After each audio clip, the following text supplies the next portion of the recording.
Yesterday's opening lap crash in the ABC Supply 500 at Pocono Raceway has unleashed a firestorm of debate throughout the motorsport community. Is Pocono too dangerous for Indy cars to run? Is it the driver's fault? Is it the track's fault? Is it a combination of both? Is it just dumb luck? What is the problem? And perhaps the loudest voice, or at least the one that was heard by the most people, was one of the drivers who was affected by an opening lap crash at last year's ABC Supply 500, Robert Wickens. Wickens had this to say immediately following the accident. How many times do we have to go through the same situation before we can accept that IndyCar should not race at Pocono? It's just a toxic relationship, and maybe it's time to consider a divorce. I'm very relieved, to my knowledge, that everyone is okay from that scary crash. So there's a lot of things that we're going to need to talk about in this video. We're not just going to be talking about Robert Wickens' tweet, but I think it's a good basis to begin this discussion, because yesterday I mentioned in my review of Pocono that there is a kind of an excessive amount of emotion, understandably so in some cases, from people about IndyCar at Pocono. There has been a lot of tragedy that has taken place at that track in the last 5 years. That is a fact.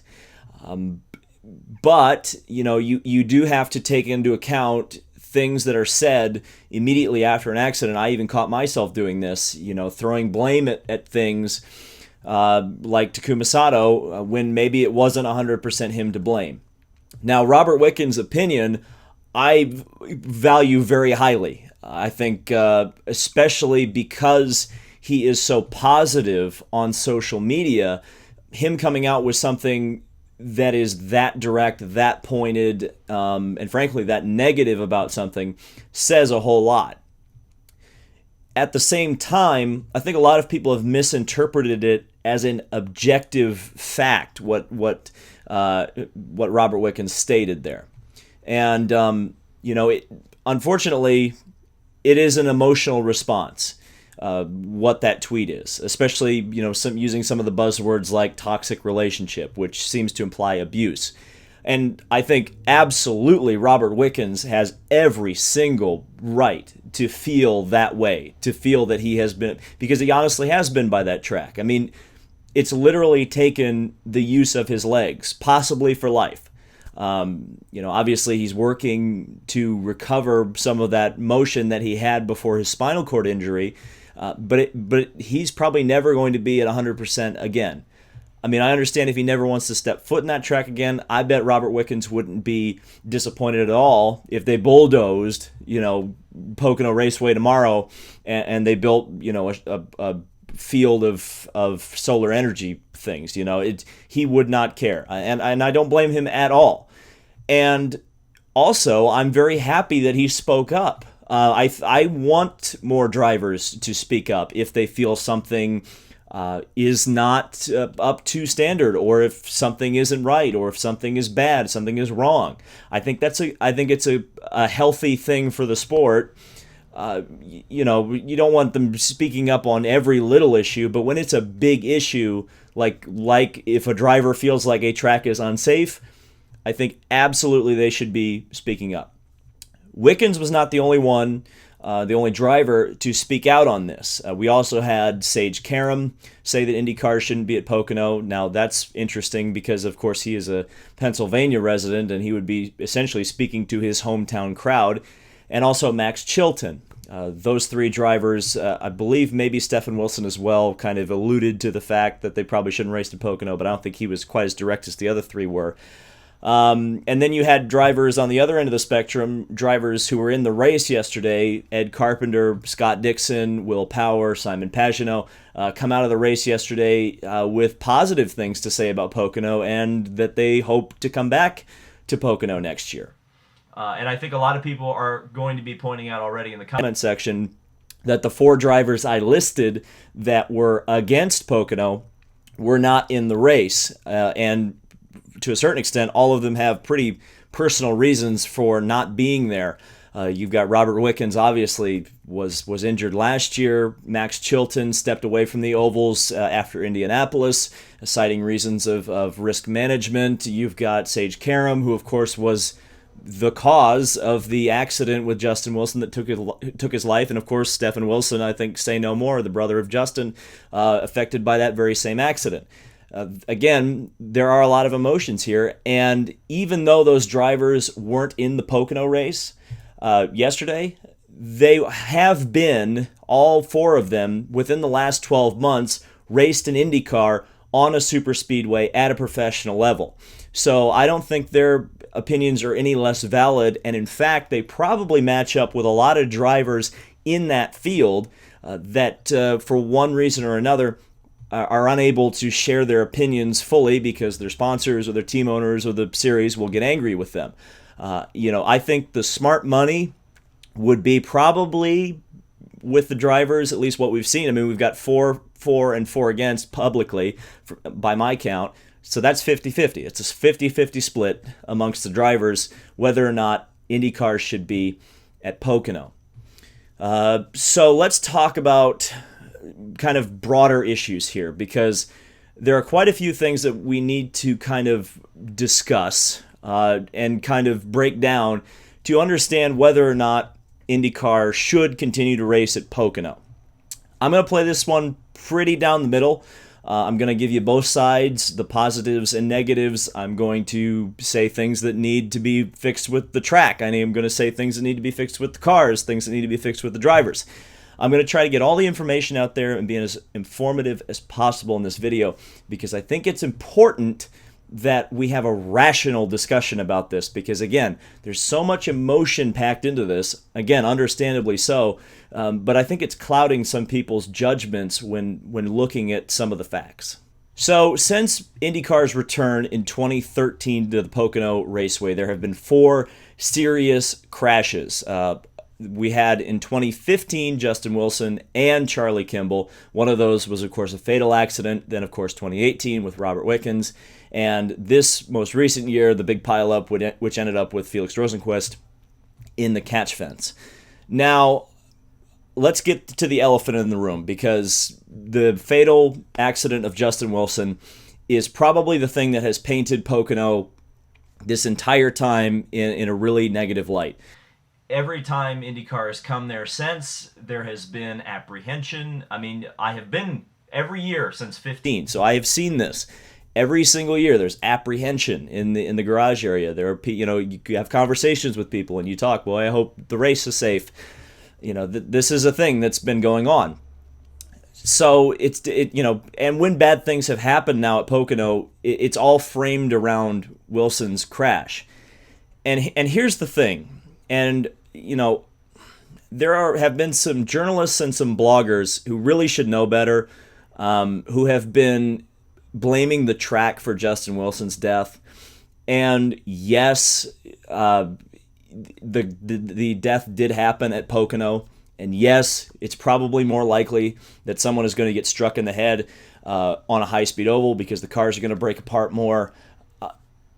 But that's where I think any kind of thing you could point at Pocono and say, oh, that's why Justin Wilson got hit in the head by a nose cone that was flying through the air.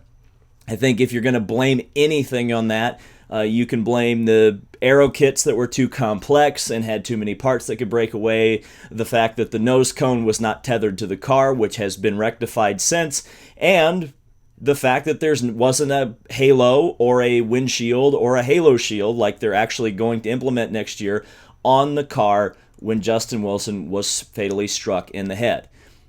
Let's assume that there's a Pocono race next year, that the issues that caused that fatality will have been addressed. So citing Justin Wilson's death as, a reason that Pocono is an unsafe track, I think is wrong for many reasons, and at the very least, it's very misleading. Because yes, like I said, the death did happen, but measures will have been taken by next year. to make sure that that almost certainly will not happen again. And yes, you could probably criticize how long it has taken to get those measures in place. I think that's where you can criticize whether or not, there's been head protection or whatnot. Yes, but saying the track caused it, I think that's disingenuous. The other three crashes, I think there is a track problem, and I addressed it last year. In each of the three accidents with Charlie Kimball, Robert Wickens, and Felix Rosenquist getting up into the catch fence, they have first gotten on top of the wall. The car has gotten airborne somehow, and in each instance, really, the car was in the process of settling back down before it got to the fence. Then it would get up on top of the fence and ride up into either a fence post or somehow miraculously, in Rosenquist's case, he didn't actually make contact with a post and thus had no injuries. So I think the walls need to, for sure, in the corners be looked at, because for whatever reason, it seems like cars want to get up on top of the walls when there are accidents. And, with open wheel cars, you are going to have that pose a problem more often than not.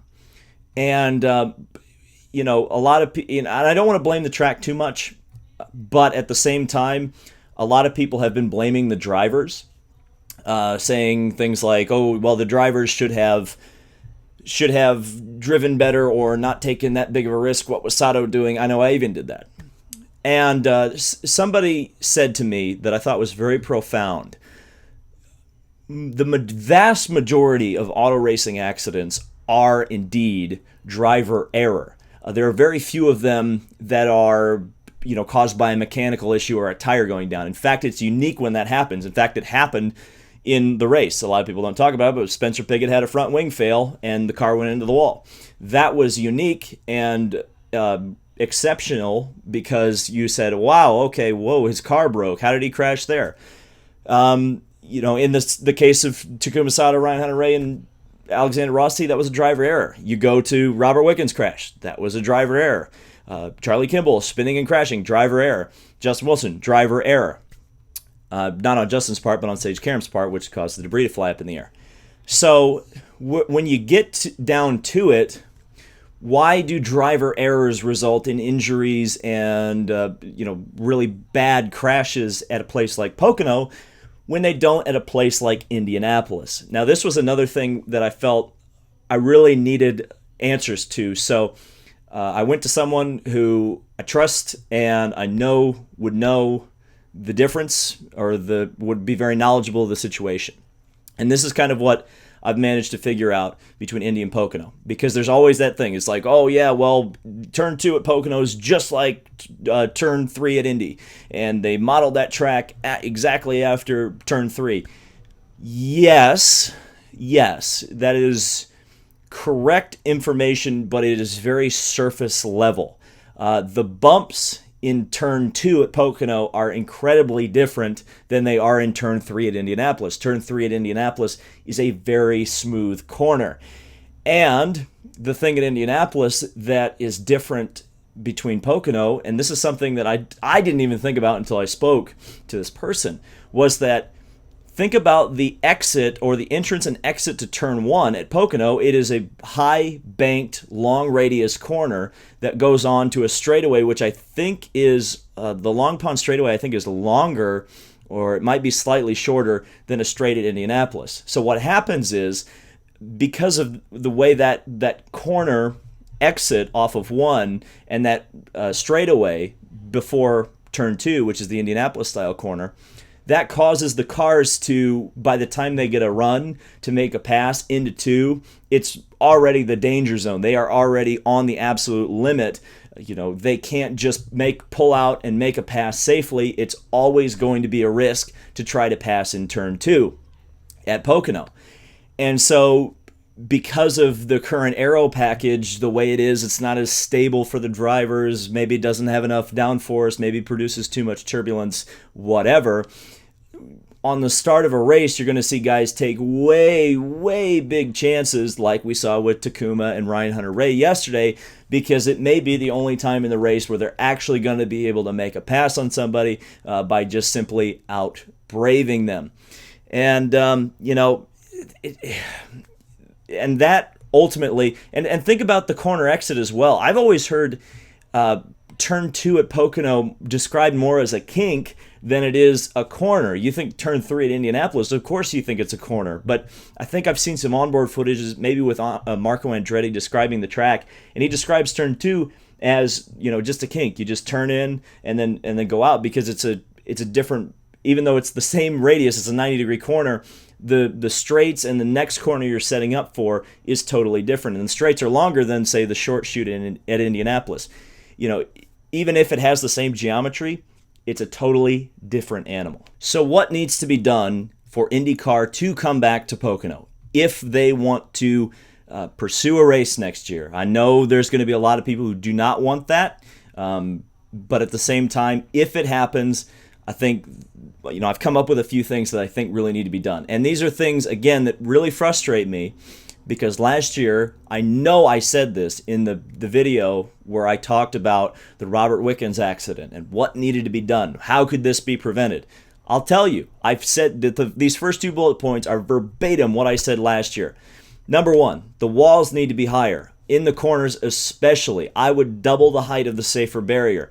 You can't even say there's an established pattern now. It has now happened 3 times where an IndyCar has gotten airborne and it has gotten on top of that wall, it has skidded along it, and it's taken it up into the fence. There's a very clear established pattern that this is happening, and I think probably the easiest solution, outside of completely redesigning the catch fence to get rid of those damn poles, is to just, stack another layer of safer barrier on top. That's what I would like to see done.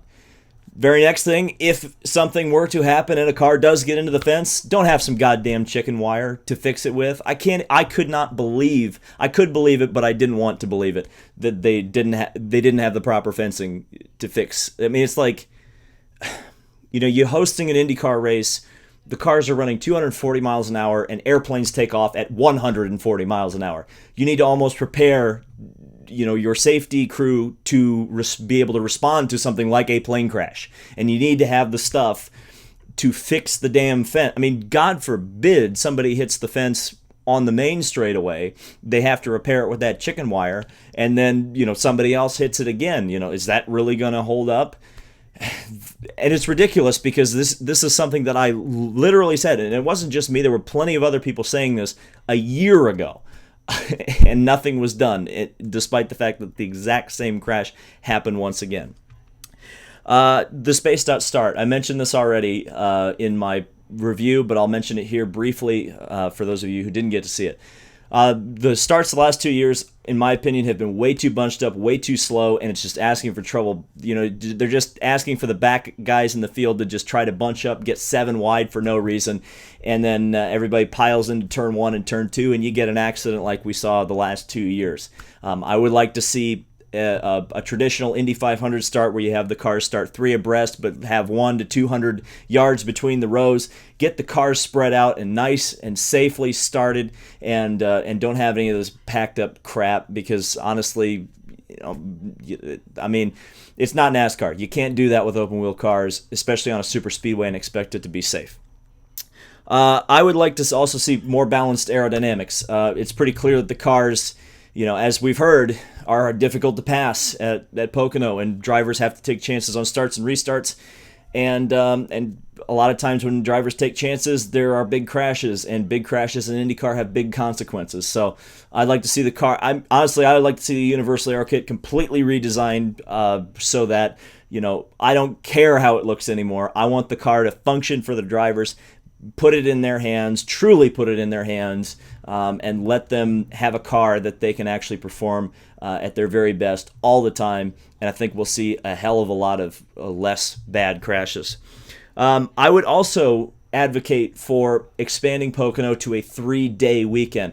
The last 2 years, ironically, where we've had these horrible crashes, there has been a severe lack of track time. Prior to this year's race, it was 2 hours. I don't remember how much practice time they had in 18, but I don't think it was much more than that.